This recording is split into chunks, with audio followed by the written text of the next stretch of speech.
साथियों, हमारी सरकार की प्राथमिकता है कि किसानों को उनकी उपज का सही दाम मिले।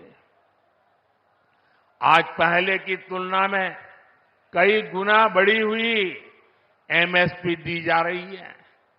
गन्ना किसानों के लिए भी इस साल लाभकारी मूल्य में 8% की वृद्धि की गई है।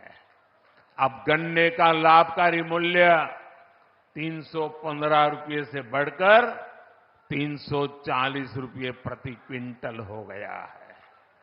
आजमगढ़ तो गन्ना बेल्ट में गिना जाता है। आप लोगों को याद है ना कि कैसे इसी उत्तर प्रदेश में जो सरकार चलाते थे ना, वो गन्ना किसानों को कैसे तरसाते थे, कैसे रुलाते थे।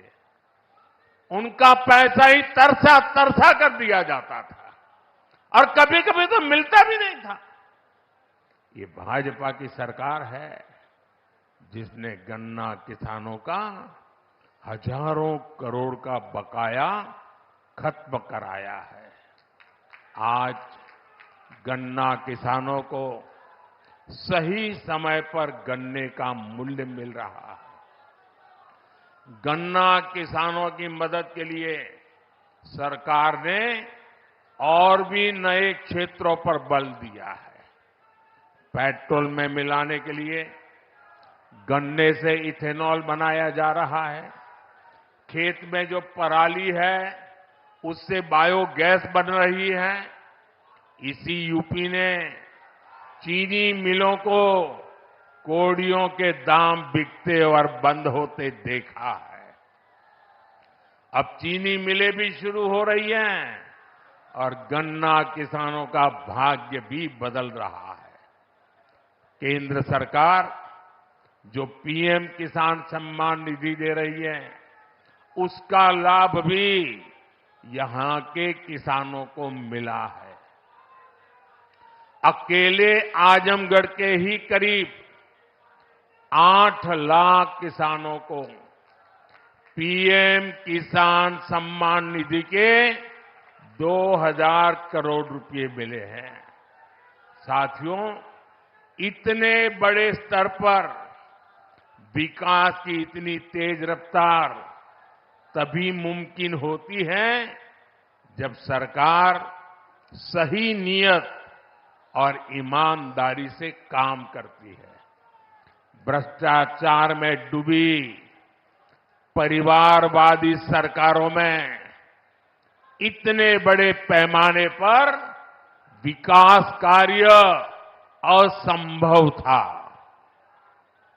पिछली सरकारों में आजमगढ़ और पूर्वांचल ने पिछड़ेपन की तकलीफ ही नहीं उठाई, बल्कि इस दौर में यहां की छवि खराब करने में भी कोई कमी नहीं छोड़ी गई।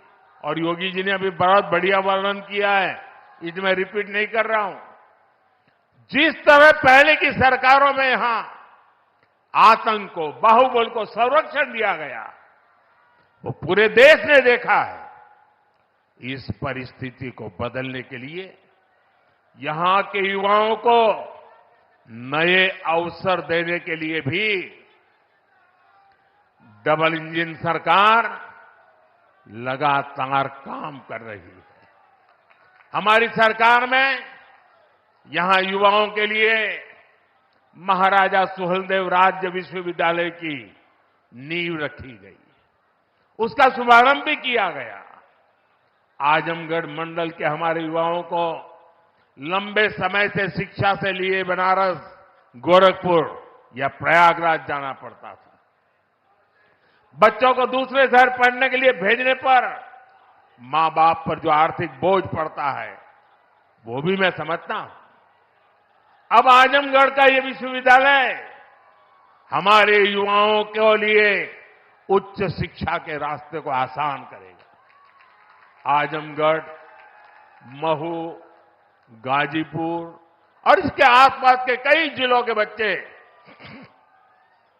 इस यूनिवर्सिटी से शिक्षा ग्रहण करने आ सकेंगे।